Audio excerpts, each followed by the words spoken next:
Hey, welcome back. This is Ben Taylor with Raw Motivations. Just wanted to come on here and answer some questions that you guys have been asking. And one of the popular ones that I've seen over the past couple days, couple weeks, has been people asking me, why get married?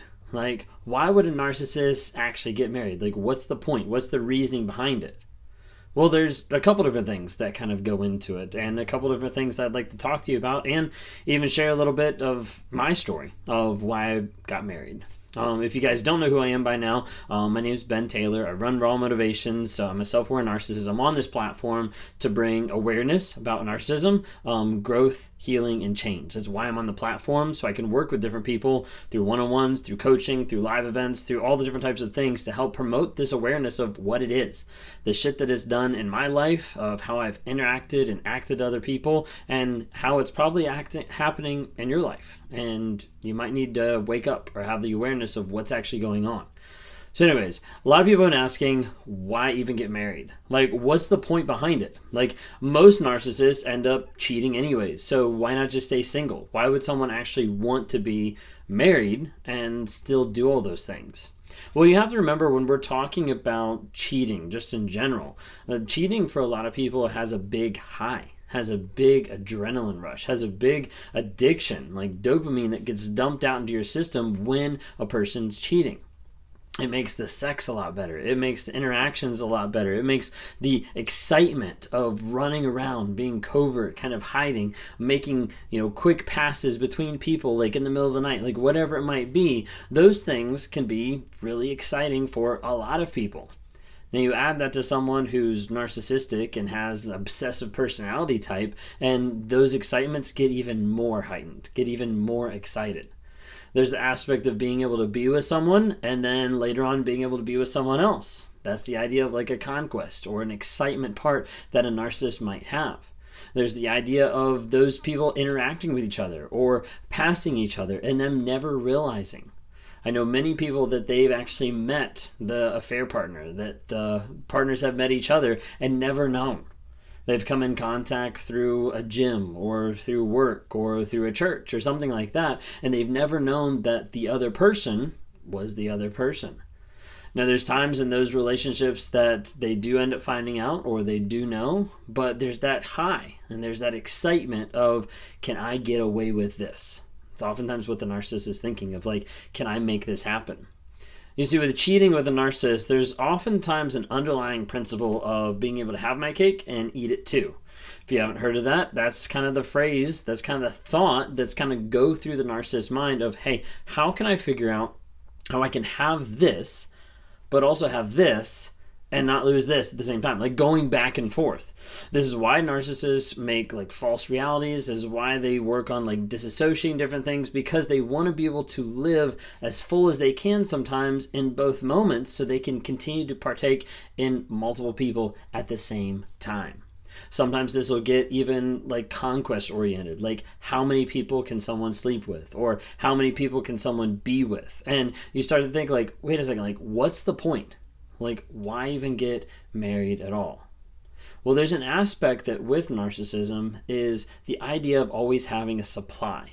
It's the idea of never being alone, of not going through life without having someone there to be able to validate you, to be able to give you supply, to be able to give you praise, affection, sex, whatever it might be. So for a narcissist, they're always looking for that person. They're always looking to have that person in their life, in the wings, on stage, all lined up so that they never go without having a supply. Well, in this type of situation, they want to always have a supply. So there's an option of, wait a second, if I get married to this person, then this person would be a lifelong supply. Be someone that maybe they'll think they're stuck in the marriage. Maybe they'll think they're obligated to stay with me. So as a result, let me go ahead and propose. Let me go ahead and do the next thing so that I am married to this person, and so they stay. That a lot of times is the concept too that narcissists are thinking through of like, how do I get a supply to stay long term? Maybe they've had only few success of someone staying a couple months or 6 months or even a year. They're like, wait a second, like we got to take it to the next level to be able to hold this person even longer. This is why a lot of times you'll see early on in the relationship a narcissist that, future fakes, talks about the future, like wants the future to happen, or pushes that future really fast of, I think we're really connected, let's go ahead and get married. And all of a sudden you're like, wait a second, like we just got married within 3 months of knowing this person, or 2 months of knowing this person, or a week. It happens. It's out there. So be really careful, because sometimes they'll just accelerate those type of interactions very, very quickly. But anyways, so talking about narcissism and why get married. So there's a concept of like have their cake, eat it too. They want to have both aspects. They want to lock in a long-term supply. There's another aspect that's a little bit more on the vulnerable side, and for me it's a little bit vulnerable to share, is there's an aspect of knowing that something is wrong. Knowing that something's different, and the narcissist actually just wants to hopefully say, like, maybe this will work.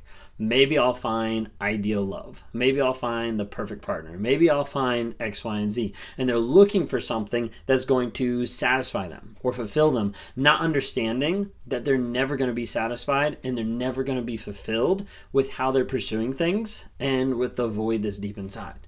So the idea is they can keep pursuing, they can keep trying to find this perfect person, this ideal partner, but the problem is they're going into it as a very imperfect person. They're going into it broken. They're going into it that's going to hit a lot of triggers time and time and time again, and as a result, they're going to be like, see, this just isn't working out. Like, it's the same exact thing. You're turning into a crazy ex, just like all my other exes.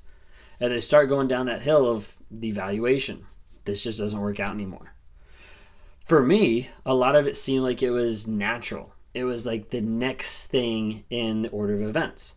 You see, I dated for a while. I'd gone very cyclical in all my dating relationships where one was ending, one was starting, or one was starting and one was ending, like kind of all back and forth. And there was always this like crossover with people so that I was never alone. And there was never a moment or a period of time that I spent without having supply. Either someone to talk to, someone to be with, someone to hold, like whatever it might be, there was always someone like in the picture. And if there wasn't, there was someone I was working on to get into the picture at the same time. So in my dating relationships, I had many relationships that were dating and then would go to physical side.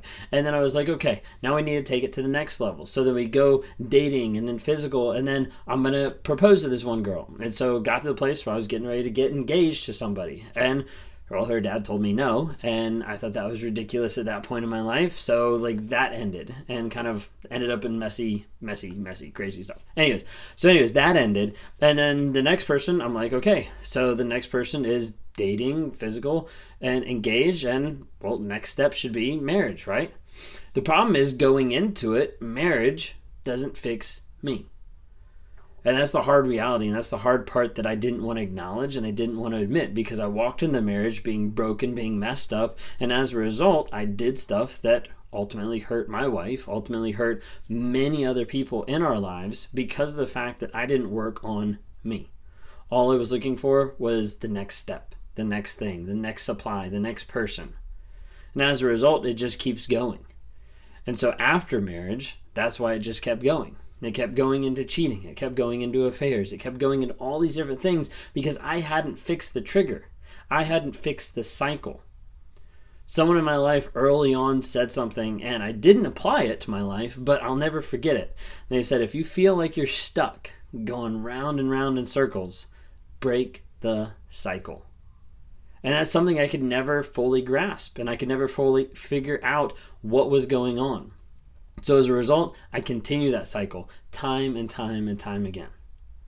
For me, a lot of it was just, hey, this is the next step. This is what everybody else is doing. Maybe if I do this, I'll be a little less weird. I'll be a little bit more normal. Maybe I'll feel a little bit more emotion than what I felt in the past. Maybe I'll connect better with someone if I continue to pursue this relationship. It seemed to work out for my friends that way. Why not me? It only works out like that when the person is working on themselves. And at that point in my life, I wasn't working on myself at all. Hopefully that answers your question. If you have more, would love to be able to hear from you. If you want to interact and talk sometime, I do meet with people on a one-on-one basis, trying to work with them through their trauma, trying to work with them to get them to a place of healing, growth, and change. If you're interested in that, then click on the link down below. Would love to interact with you on a one-on-one basis. If you haven't already, please subscribe. follow me on TikTok, YouTube, Facebook, Instagram. We're dropping like little nuggets of truth every single day, just talking about narcissism, bringing that awareness. Or maybe you want to listen to us on the go, grab it on Spotify or on Apple Podcasts. Got some crazy stuff, awesome stuff coming out there soon too. Thanks so much. Have a great day.